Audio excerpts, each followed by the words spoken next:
नमस्कार, मैं doctor VC Jain.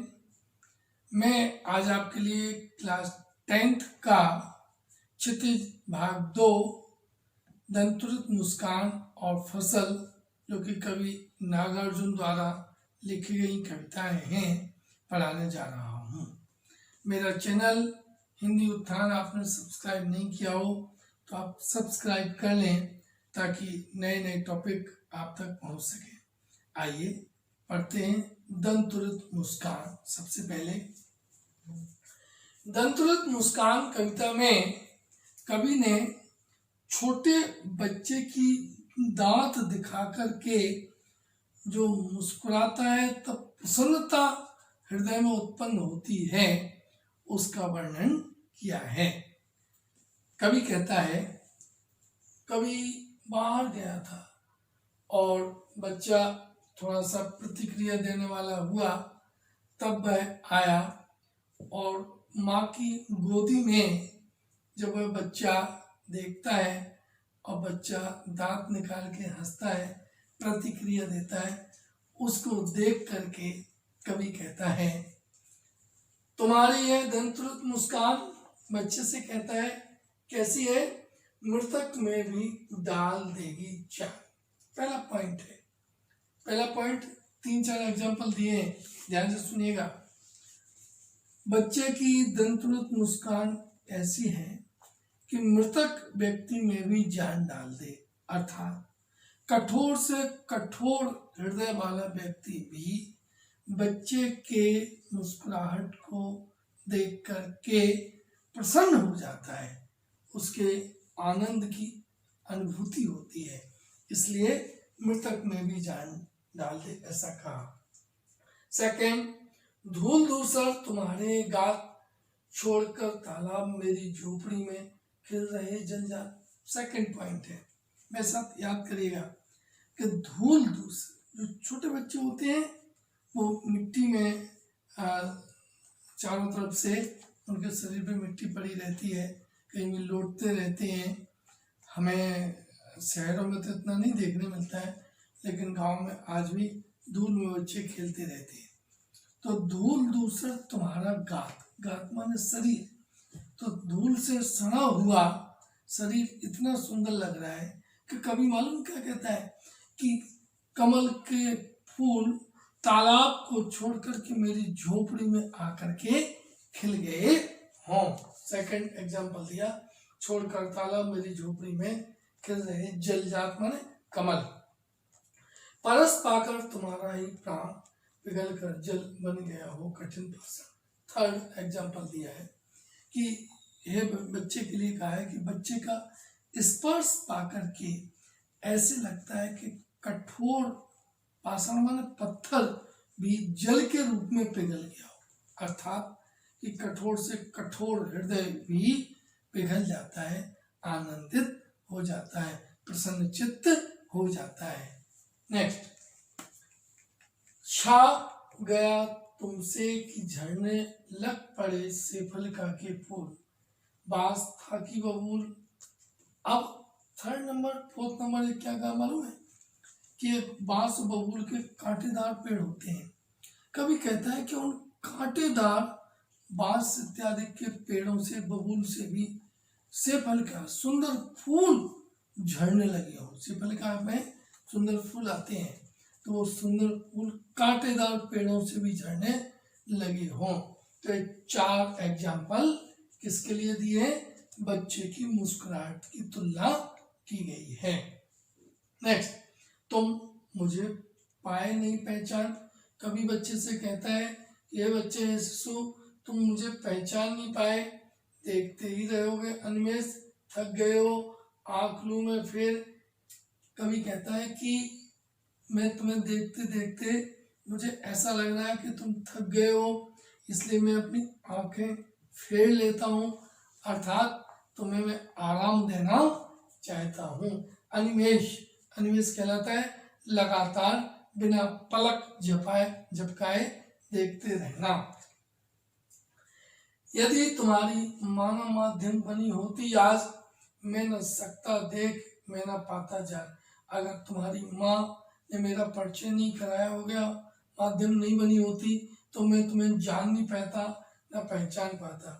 अब वह माँ के लिए क्या कहता है, धन्य तुम, माँ भी तुम्हारी धन्य है, दोनों को धन्य कहता है। चिर प्रवासी में इतर में अन्न, कभी कहीं बाहर रहता होगा तो जन्म के समय नहीं था, बच्चा थोड़ा बड़ा हुआ तब आया होगा, तो वो अपने आप को कहता है मैं चिर प्रवासी, तुम्हारा मेरा परिचय नहीं है, इसलिए मैं अन्न हूँ, मैं अतिथि के समान हूँ, इस अतिथि से प्रिय तुम्हारा क्या रहा संपर्क, अतिथि के समान हूँ, मेरा तुम्हारा कोई संपर्क नहीं रहा।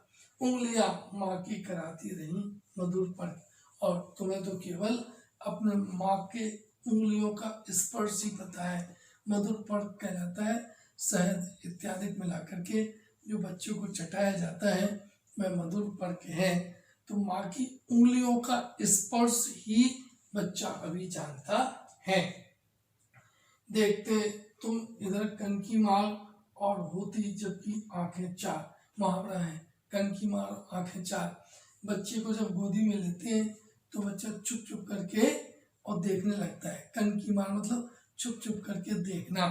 आंखें चार का अर्थ है कि बच्चे की और कवि की आंखें मिल गई तो दो दो आंखें मिल करके चार होना, अर्थात आनंदित होना, मुलाकात होना, नजरें मिलना, ये मुहावरे का प्रयोग किया गया है।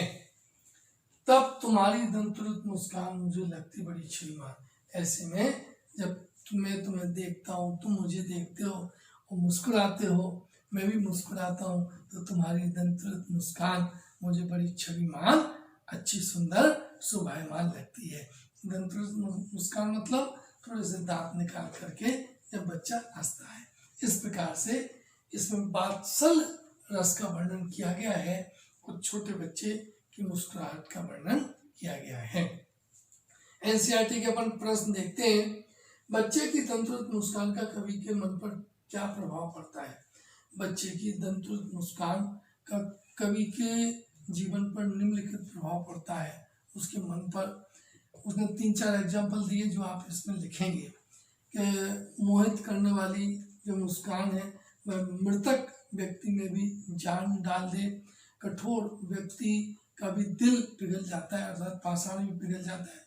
थर्ड एग्जाम्पल दिया है उसने कि ऐसे लगता है कि तालाब को छोड़कर कमल के फूल मेरी झोपड़ी में आकर के खिल गए हों, तो इस प्रकार से उसके मन को आनंदित करती है। बच्चे की और बड़े व्यक्ति की मुस्कान में क्या अंतर है। बच्चे की और बड़े व्यक्ति की मुस्कान में बहुत बड़ा अंतर है। बच्चे की मुस्कान निश्चल होती है, मासूमियत लिए हुए होती है, दुर्भावनाओं से रहित होती है, प्रसन्नता देने वाली होती है, मस्ती का भाव प्रदान करने वाली होती है, आनंदित करने वाली होती है। और इससे विपरीत बड़े लोगों की जो मुस्कुराहट है वह व्यंग्यपूर्ण होती है, स्वार्थपूर्ण होती है, दुर्भावना को लिए हुए होती है, छल कपट को लिए हुए होती है। थर्ड, कवि ने बच्चे की मुस्कान के सौंदर्य को किन किन बिंबों के माध्यम से व्यक्त किया है। कवि ने बच्चे की मुस्कान को निम्नलिखित सौंदर्य के बिंबों के माध्यम से व्यक्त किया है।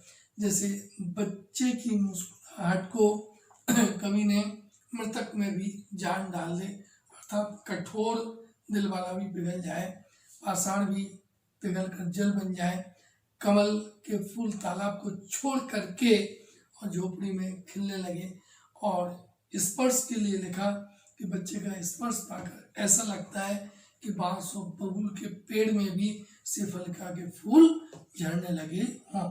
इस प्रकार से 3-4 जो एग्जाम्पल है वो रिपीट आपको बार बार करना है। ये मैंने आपके लिए इसका भावार्थ और एनसीईआरटी के क्वेश्चन आंसर्स इसके कराए हैं।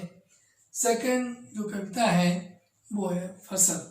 इस कविता के अंदर कवि नागार्जुन ने फसल, अनाज जो पैदा होता है, उस अनाज पैदा होने में प्राकृतिक एवं मानवकृत दोनों जो कारण हैं, उन कारणों की महिमा, उन कारणों का वर्णन किया हुआ है। देखते हैं। एक के नहीं, दो के नहीं, ढेर सारी नदियों के पानी का जादू। सबसे पहले कितना लिया है, एक दो नदियां नहीं, हजारों नदियों के पानी का जादू, अर्थात पानी से ही फसल पैदा होती है। एक के नहीं, दो के नहीं, लाख लाख कोटि कोटि हाथों के स्पर्श की गरिमा, लाखों करोड़ों जो कृषक हैं, किसान हैं, उनके परिवार के लोगों के द्वारा किए गए परिश्रम के कारण ही फसल पैदा होती है।